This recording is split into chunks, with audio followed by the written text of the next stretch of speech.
Que a doce graça e paz do Senhor Jesus seja abundante aí no seu coração, amém? Talvez você, assim como eu, goste de assistir esportes. E pelo meu porte físico já deu para perceber que eu não sou um praticante. Lutador de sumô. E para quem gosta de assistir esportes,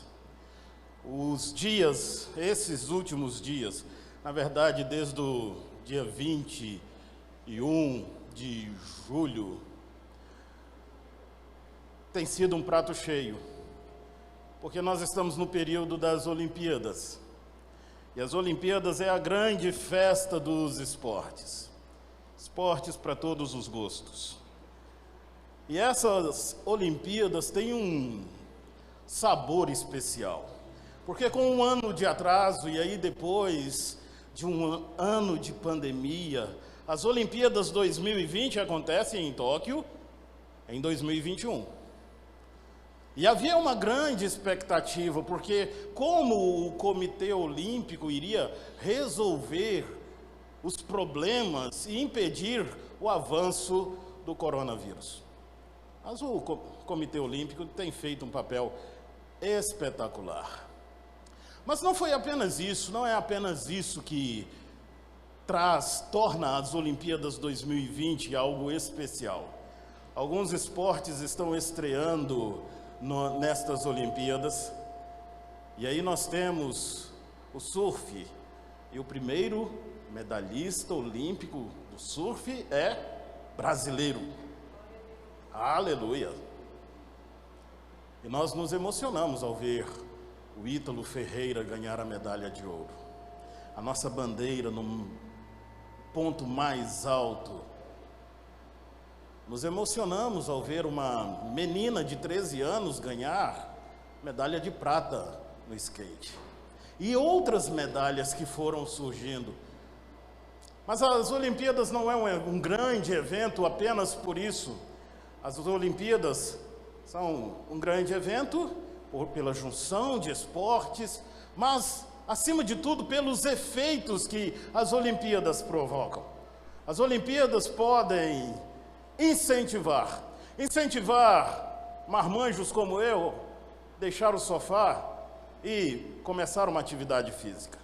Tiram meninos da rua, incentivam o esporte ao redor do mundo, e países que não investem tanto em esporte são impulsionados a fazer isso.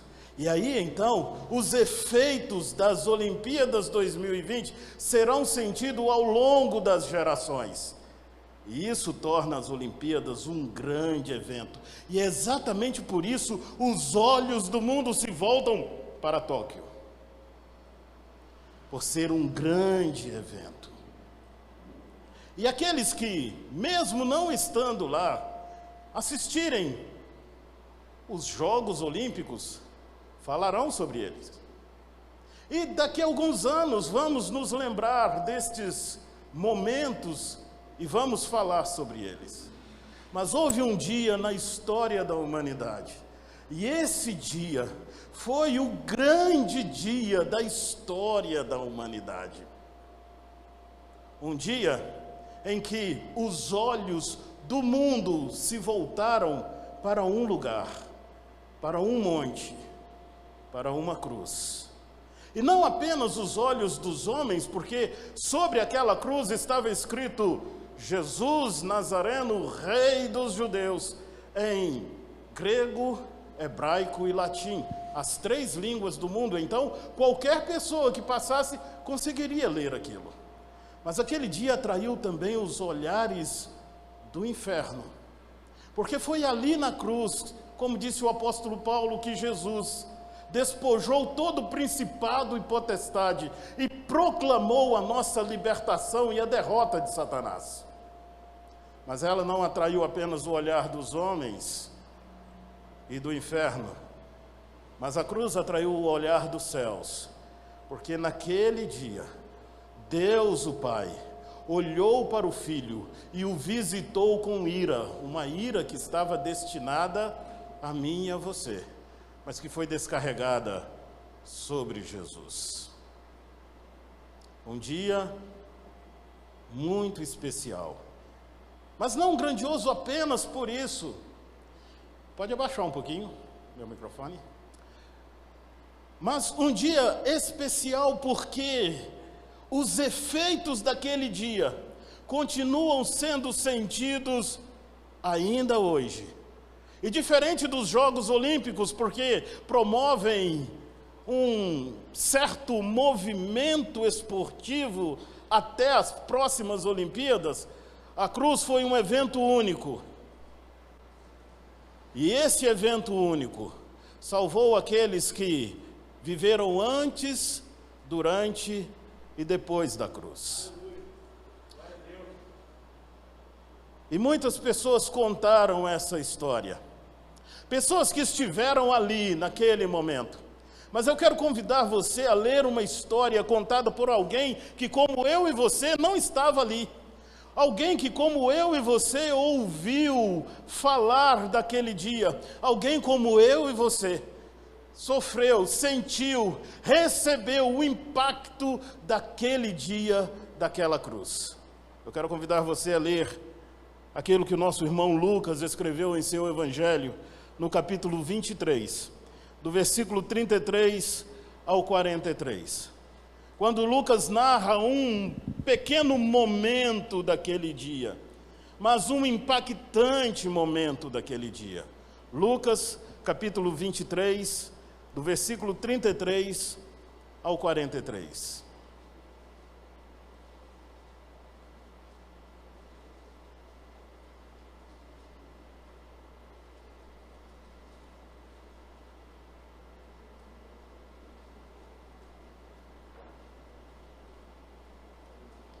Lucas 23, de 33 a 43, diz assim: Quando chegaram ao lugar chamado Calvário, ali crucificaram, bem como aos malfeitores, um à direita e outro à esquerda.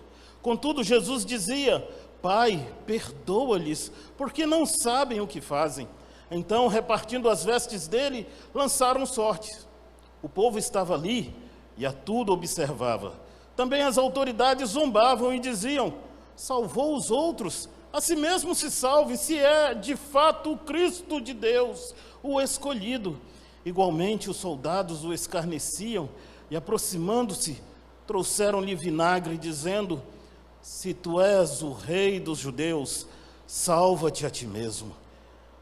Também sobre ele estava a epígrafe, em letras gregas, romanas e hebraicas: este é o rei dos judeus. Um dos malfeitores crucificados blasfemava contra ele, dizendo: não és tu o Cristo? Salva-te a ti mesmo e a nós também. Respondendo-lhe, porém, o outro repreendeu, dizendo: nem ao menos temes a Deus, estando sob igual sentença? Nós, na verdade, com justiça, porque recebemos o castigo que os nossos atos merecem, mas este nem o mal fez. E acrescentou: Jesus, lembra-te de mim quando vieres no teu reino. Jesus lhe respondeu: em verdade te digo que hoje estarás comigo no paraíso. Vamos orar? Deus, o Senhor tem falado conosco, e esse é o momento que vamos meditar em tua palavra. Então, abra o nosso coração para ouvirmos a tua voz. Por Jesus. Amém. A madrugada tinha sido extremamente tensa, e agora, aquele jovem mestre de Nazaré, depois de ter arrastado a cruz pelas ruas de Jerusalém, subido o monte da caveira, é então crucificado. E ele está ali, no alto, entre dois malfeitores. E as pessoas estão vendo aquela cena, estão olhando para a cruz. E ali então, crucificado, o mestre de Nazaré suplica o perdão do Pai por seus algozes, por aqueles que o feriram. E as pessoas estão vendo a cruz. A mesma cruz que atrai o olhar de milhares de pessoas, a mesma cruz que inspira canções como as que nós cantamos aqui essa noite, a mesma cruz que inspira livros, séries, filmes, a mesma cruz que ainda hoje continua atraindo o nosso olhar. A cruz que é o símbolo, que é o amuleto, a cruz que é o instrumento que revela, que mostra o cristianismo. Mas o que você vê quando você vê a cruz? Quando você olha para a cruz, o que você vê? Eu quero olhar para esse texto e tirar daqui 3 lições sobre o que nós vemos quando olhamos para a cruz. A primeira delas é que quando eu olho para a cruz, eu vejo o pior dos homens. Eu vejo a maldade humana em sua manifestação mais pura e mais dura, porque o autor da vida, o criador de todas as coisas, a essência do amor, aquele que é o próprio amor, desceu à terra por amor. E o que nós fizemos com ele? Nós o pregamos em uma cruz, nós zombamos dele, nós rimos dele. Ele foi humilhado, ele foi espancado, ele foi ferido por nossas transgressões. Aquele que é a manifestação do amor, recebe em retribuição ao amor que ele praticou, o ódio, o desprezo. Aquele que é o dono da vida recebe como pagamento de ter dado a vida a cada um, a morte, como retribuição. Sim, a cruz revela o pior dos homens. Revela que nós não entendemos quem Deus realmente é. Nós não entendemos o que significa ser Ele o Cristo. E aí Lucas, talvez depois de conversar com alguns que foram testemunhas oculares daqueles fatos, diz o seguinte: os soldados e as autoridades diziam para ele se salvar, já que ele era o Cristo, mas isso era impossível, porque se ele descesse da cruz e ele tinha poder para isso, nós estaríamos perdidos. Então a cruz revela que nós não entendemos quem Deus é. Mas a cruz também revela o melhor de Deus. Deus revelou, manifestou, demonstrou o seu amor por nós.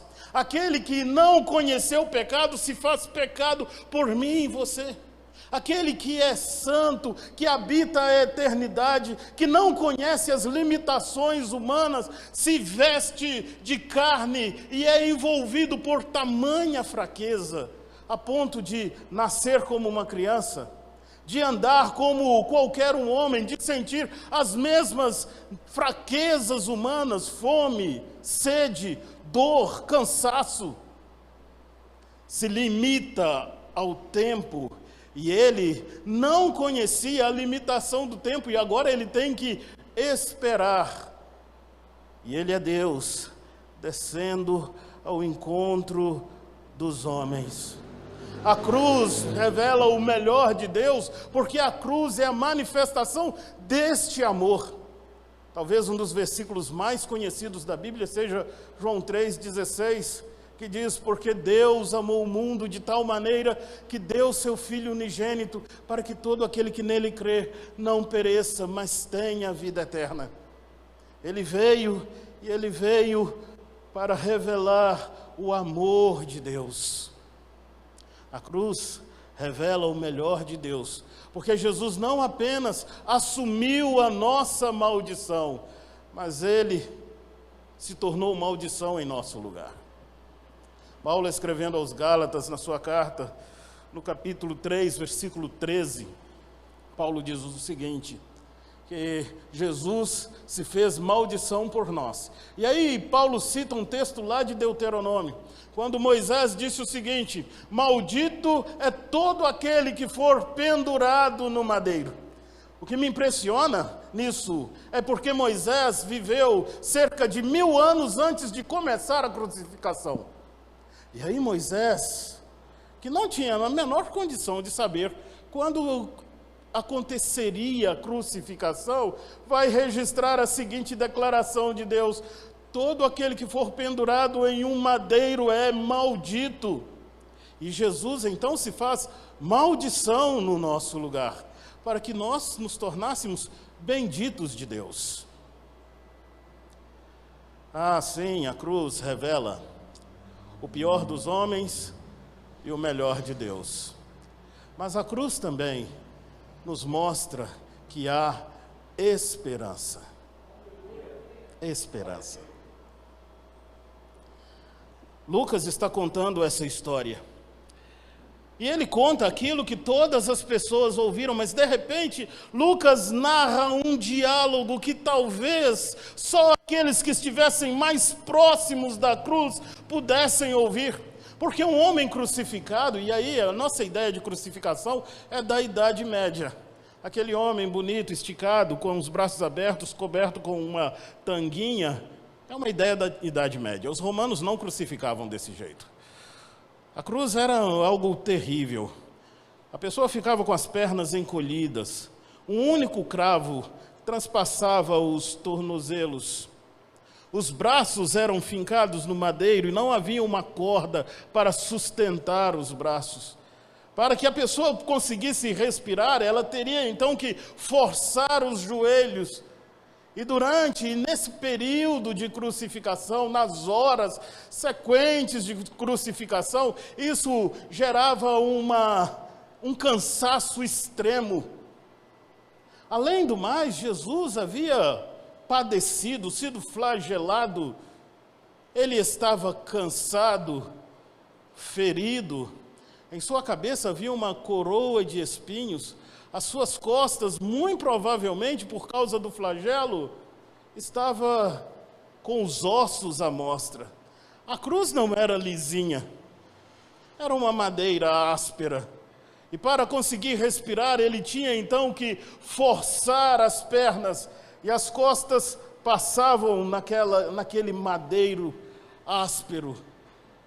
Para aliviar a dor, naturalmente ele projetava a cabeça para trás, mas havia em sua cabeça uma coroa de espinhos que pressionava o seu crânio, então ele tinha pequenos traumatismos cranianos. E ele sofreu isso durante horas. Ele está cansado, está exausto, mas ainda assim, ele é Deus, o Deus que dá esperança. Ao seu lado estão dois malfeitores. Um vira e diz o seguinte: se és o Cristo, salva-te a ti mesmo e a nós também. E ele decide não se salvar para salvar um deles. Porque um daqueles malfeitores, de repente, para e olha para o lado e vê que Deus está ali. Deus está vivendo com ele o pior momento da sua vida. Deus está vivendo com ele as trevas. Deus está vivendo com ele a morte. Deus está morrendo do seu lado. E ele, surpreendido por isso, diz para o seu companheiro: nem ao menos temes a Deus estando sob igual sentença. Reconhecendo seus pecados, ele diz: nós, na verdade, porque os nossos atos nos trouxeram até aqui, mas esse é justo. Esse nenhum mal fez. A cruz gera esperança porque em meio aos nossos sofrimentos, nós não sofremos sozinhos. Por pior que seja o dia, por maior que sejam as trevas, nós não a enfrentamos sozinhos. O Senhor está conosco. E aí nós cantamos aqui hoje: oh não, nunca me deixou na tempestade ou na paz. Quando bem ou quando mal, Ele nunca nos deixa sozinhos. Se as trevas tomam conta, Ele está ali. Se as tempestades começam, Ele está ali. Se o coração se angustia, Deus está ali. Se a morte chega, Deus está presente, Deus está aqui, Deus está conosco. Quando eu olho para a cruz, eu me lembro que Deus está comigo. E Ele vive o pior dia da minha vida junto comigo. Mas a cruz não mostra apenas um Deus que vive com a gente no pior momento da nossa história. Mas a cruz nos mostra que esse Deus que está presente no pior momento da nossa história tem um paraíso para a gente. Esse Deus abre a porta do futuro. Esse Deus mostra que há, sim, esperança, mesmo depois da morte. A morte não é um ponto final. A morte é apenas uma porta que se abre para uma nova vida.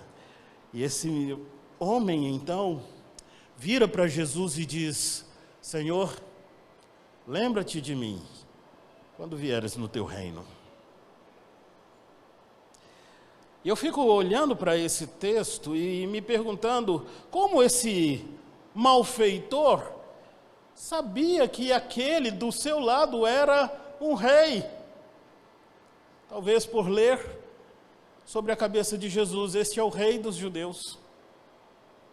Então ele olha para Jesus, ele olha para a cruz de Jesus e sabe que ali está a porta do reino, ali está a verdadeira porta da esperança para a alma aflita, para o coração ferido. Ali está a verdadeira esperança para aqueles que choram em meio às trevas da noite. Ali está a esperança para aqueles que não conseguem ver absolutamente mais nada. Ali está a esperança. Porque ali estava Jesus. A cruz me mostra que há esperança. Eu quero encerrar. E o que esse texto tem a ver comigo e com você? O que esse texto tem a ver conosco? Nós também somos chamados a olhar para a cruz, a caminhar em direção à cruz, em ir para a cruz. Porque na cruz nós vamos encontrar o amor de Deus. E quantos estão à procura de amor? Quantos estão à procura de alguém que os abrace? Quantos estão à procura de ouvidos que ouçam? Quantos estão à procura de olhos que sejam olhos cheios de carinho, de atenção? Quantos estão à procura de um Deus capaz de abraçar? E aí eu olho para a cruz e vejo que Deus não se isolou lá no seu trono, mas Ele veio e manifestou o seu amor. Então, meu querido, você não vai encontrar amor verdadeiro em outro lugar, a não ser na cruz de Cristo. Mas isso é algo que acalenta o nosso coração, mas ao mesmo tempo é um grande desafio. Porque como as pessoas podem ver a manifestação deste amor da cruz? Olhando para a sua vida, olhando para a minha vida. Porque eu e você somos a extensão deste amor de Deus, deste cuidado de Deus, deste olhar fraterno, carinhoso, cuidadoso de Deus. Então, olhe para a cruz e veja o amor de Deus. Mas olhe para a cruz e veja a esperança que vem dos céus. Independente de como esteja a sua situação, olhe para a cruz e veja que há esperança. Há esperança. Porque você nunca vai estar sozinho. Olhe para a cruz e veja que há esperança, porque a luz do Senhor Jesus é capaz de iluminar a mais densa treva. Olhe para a cruz e veja que há esperança, porque o Senhor Jesus é a esperança quando todas as portas se fecham. Olhe para a cruz e veja que há um Senhor que está com você. Meu querido, eu não sei como está a sua vida, eu não sei como está o seu coração. Mas a palavra de Deus para mim e para você nessa noite é: olhe para a cruz e venha para a cruz. E desfrute do amor, da graça e da esperança. Se você deseja isso, eu quero convidar você a curvar a sua cabeça e falar com aquele que morreu na cruz, mas que não ficou na cruz. Ele foi sepultado e ao terceiro dia ressuscitou, porque nem a morte consegue vencê-lo, mas a morte encontrou a morte na morte de Cristo, para que eu e você tenhamos esperança. E esse que é o Deus Todo-Poderoso, caminha comigo e com você, anda conosco. Então o convite para a gente é olhar para Ele e caminhar em sua direção, porque Ele está conosco. Fale com Deus aí em seu coração. Olho para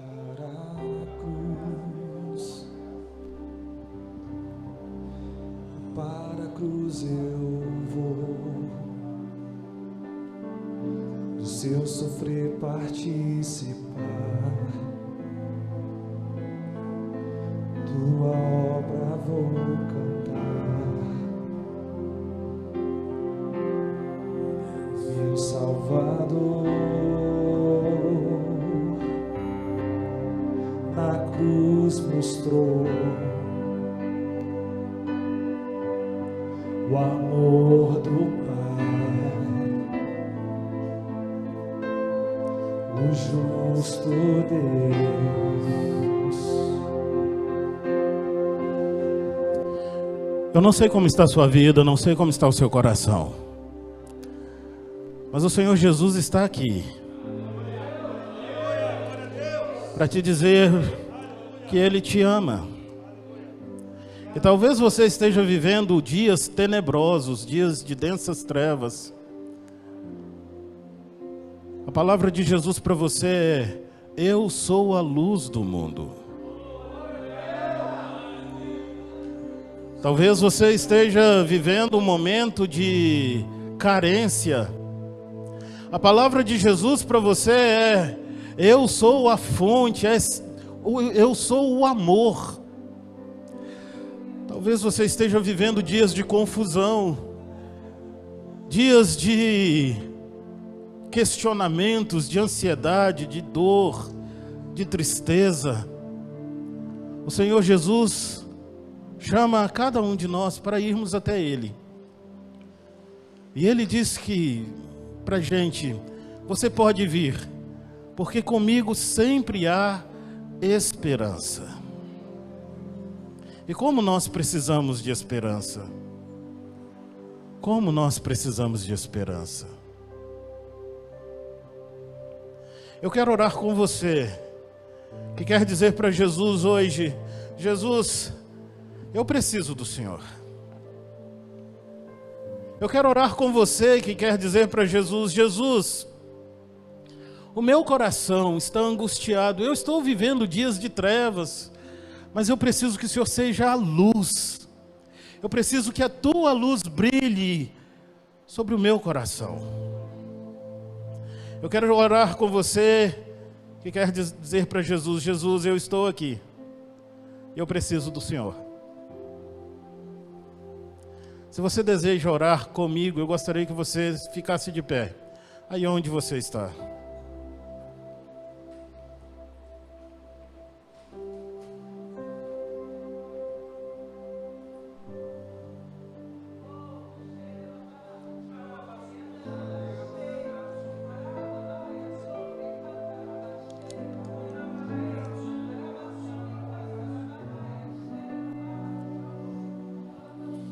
Coloque a mão aí no seu coração.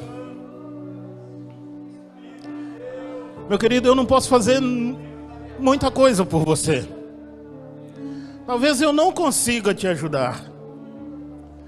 Mas nesse momento você não está diante do pastor Carlos, porque eu estou ao seu lado, diante desse Jesus, porque Ele pode. Ele pode. Ele é a esperança. O seu poder é ilimitado. E Ele pode fazer.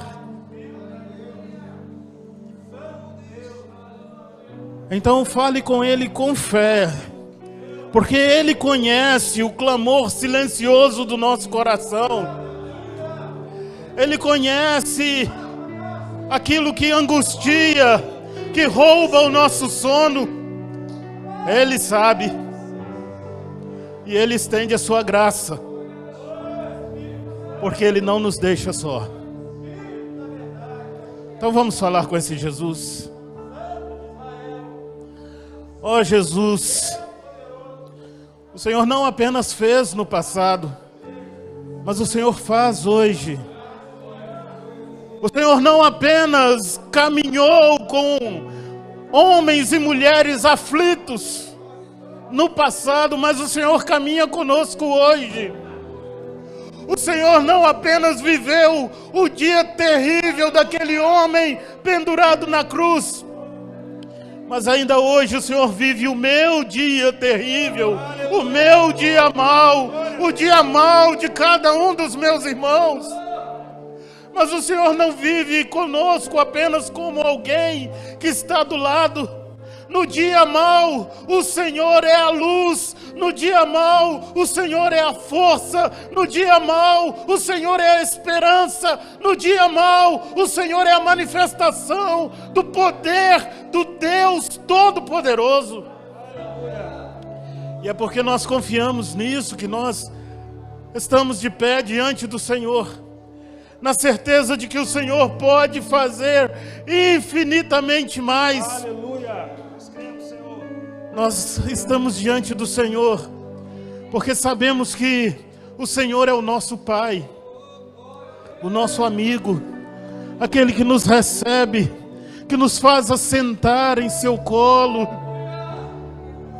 que diz para mim, para os meus irmãos: filho, filha, você não está sozinho, você não está sozinha, eu estou com você. O Senhor é aquele que cura enfermidades incuráveis. O Senhor é aquele que apazigua tempestades no coração e na alma. O Senhor é aquele que nos abraça. E quantos irmãos meus nesse momento precisam de um abraço? Então, ó Deus, no nome de Jesus, abrace esse coração, abrace essa vida, no nome de Jesus. Manifeste a tua graça, o teu poder, e fortaleça esse teu filho, essa tua filha, para que em meio às tempestades, os dias maus da vida, ele possa olhar para o lado e saber que Deus está aqui, que Deus não está lá, mas Deus está aqui, caminhando do lado. E em muitos momentos Ele não só está caminhando do lado, mas Ele está nos carregando em seu colo. Opere isso, ó Deus, opere isso, porque nós cremos que o Senhor continua fazendo, cremos que o Senhor continua agindo, cremos que o Senhor é o Deus Todo-Poderoso. E é por isso que nós louvamos o teu nome. E enquanto cantamos, que o teu Espírito seja derramado neste lugar. Aleluia. Fazendo aquilo que homem algum pode fazer. Que o teu Espírito seja derramado nos corações, fazendo aquilo que é impossível acontecer. Que enquanto louvamos o teu nome, o Senhor nos fortaleça para enfrentar uma semana de lutas, mas sobretudo de vitórias, sabendo que o Senhor está conosco e que o Senhor é a nossa esperança, no nome de Jesus, amém.